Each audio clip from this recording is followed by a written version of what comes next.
Nah, yang pertama memang keluhannya tadi itu kalau saya tangkap, di sini kan pusat grosir. Pusat grosir mestinya itu paling murah, mestinya. Tetapi yang dijual di online itu bisa separuh harganya gitu. Betul kan, Bu? Nah, tanya. Jadi kalau tadi dibilang satu set itu dijual 120, ya, dijual langsung online itu bisa 60 gitu. Bedak tadi itu dia jual 22.000, tapi di online bisa 12 sampai 15.000. Ya, di sini orang datang, di sana ongkos pun enggak bayar lagi. Gitu. Jadi ini persaingannya kan nggak sehat kalau begitu. Inilah yang pemerintah hadir karena keluhan seperti ini sudah bertubi-tubi, hampir semua daerah memberikan laporan, oleh karena itu kita atur, kita tata, ya. Semua di negara manapun diatur, nggak ada yang nggak diatur. Ya, kalau nggak diatur, lah terus gimana kita? Ya, saya misalnya Indonesia akan ekspor kemana? Uni Eropa, diatur sama mereka. Ini yang boleh, ini nggak boleh. Kalau ini syaratnya ini. Ya. Misalnya kalau kita mau ekspor mangga aja, sampai hari ini udah puluhan tahun belum bisa. Karena mereka punya aturan, punya persyaratan. Sebentar lagi misalnya Uni Eropa akan ngatur lagi. Kopi aja diatur. Ini merusak lingkungan apa tidak, pakai pupuk apa tidak, pakai tidak, nanamnya di mana, ya kan?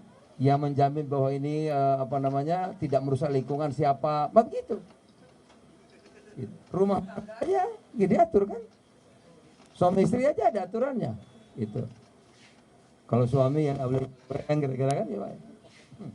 Jadi memang diatur, itulah pemerintah hadir untuk menata ini agar perdagangan itu tidak saling mematikan. Di Tiongkok, ya. Kalau TikTok di Tiongkok itu sudah pelajari, anak-anak muda hanya boleh 40 menit. Diatur tuh, bayangin. Buka TikToknya diatur. Dagang kalau di Shanghai, Shanghai saja. Itu.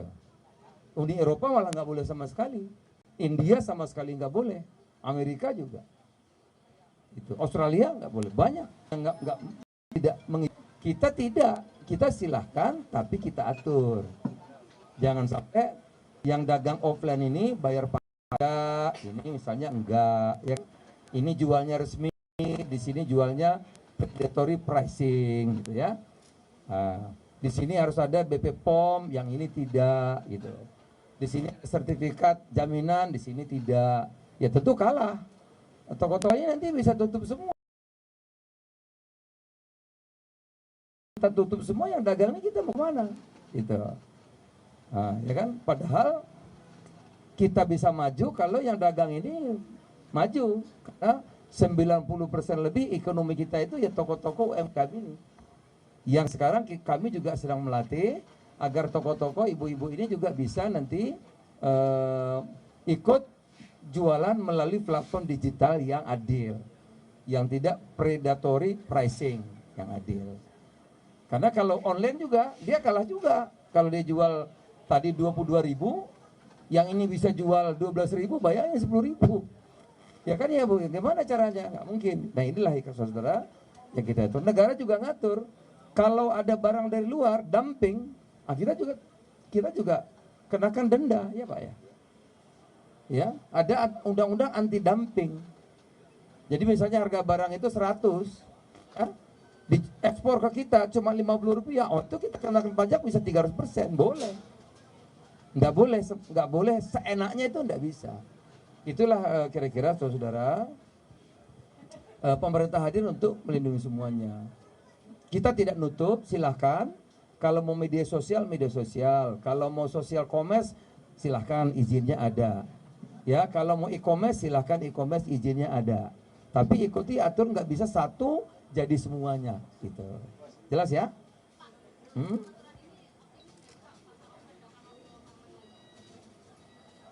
Ya dua-dua dikerjain. Pertama ditata, kedua yang offline juga dia nanti akan seperti kami kerjasama dengan pasar-pasar tradisional. Sekarang pasar tradisional juga jualan melalui platform digital.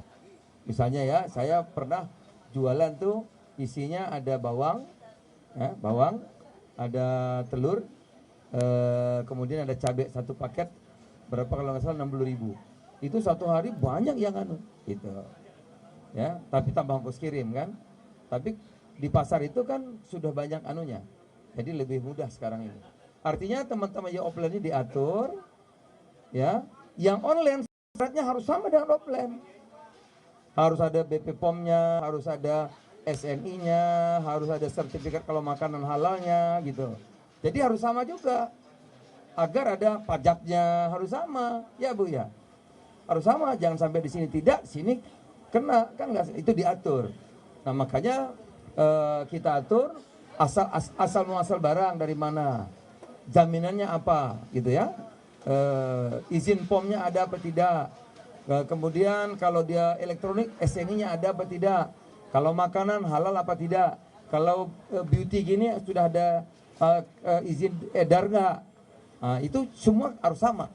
Nggak bisa datang dari mana, datang langsung ke customer tanpa persyaratan sama dengan yang offline gitu. Harganya kalau yang dari luar negeri minimal pesanannya $100. Jadi kita atur itu agar apa? Sama-sama win-win. Saya kira begitu. Terima kasih.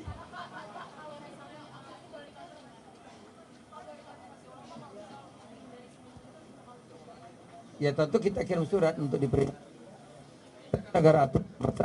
Masa kalau hanya enggak, saya percaya semua akan ikut aturan, ya. Kamu enggak ada apa tadi?